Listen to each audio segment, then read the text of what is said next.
Judy McGrick woke up looking sick.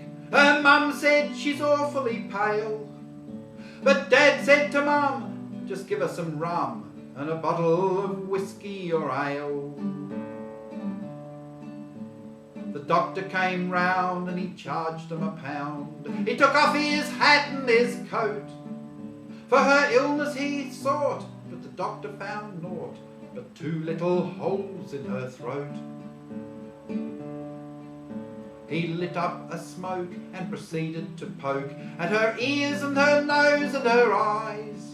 Then he said, I don't know, but I really must go. Isn't it strange how time flies? Some days passed and still Judy looked very ill. The doctor could not tell them why. This girl must have blood, he said, chewing his cud, or else she is likely to die. She had a transfusion, and in the confusion the colour came back to her cheeks. She remained in this way till a very sad day came around in a couple of weeks. Mum found that her daughter looked weaker than water and seemed to be nearing death's door. She went to tell Dad, who in mood rather bad cursed and blasphemed, even swore. He drank down a beer to diminish his fear while his daughter lay dying in bed.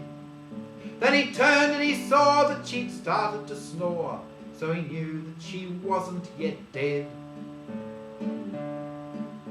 Mum woke up next morning, and when she'd stopped yawning, went out and found Judy was worse. Dad woke with a moan and said, get on the phone and call up a doctor or nurse. But Judy called out from her bed, gave a shout, and said, it's too late for a nurse. I feel far from fine, and it's just about time to start ringing up for a hearse. When Judy had died, her parents both cried. It had happened the way they had feared. But they also took note that the holes in her throat when she died had straightway disappeared. With plenty of care, Mother fixed up her hair, and Dad had a bath and a shave, which did not happen often. Then they bore off her coffin and covered her up in her grave.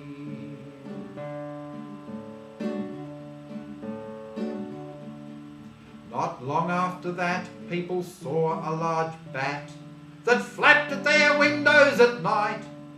Then a youngster was found, half dead on the ground. He'd been kissed by a woman in white. After more incidents that just didn't make sense, of a woman with lips like a fire, who sucked people's blood and then fled through the mud, they decided they'd struck a vampire.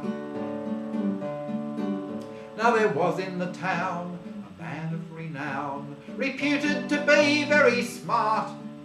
He said, we must take to the churchyard a stake, very sharp, which will stick through her heart. Then this man, very wise, with a gleam in his eyes, paused for a moment and said, after this deed is done, we'll have even more fun.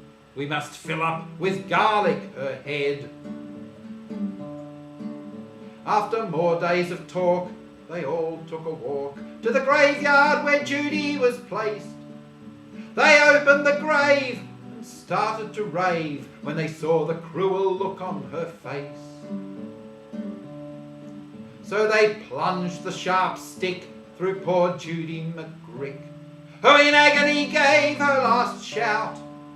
With a sharp wooden stake her heart they did break, and they watched the red blood oozing out.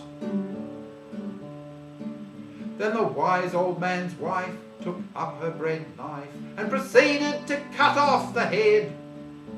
All the crowd turned away, but one bright spark did say, I reckon she's just about dead. The old woman said, yuck, as she saw Judy's neck. When she'd finished, she said, that was tough.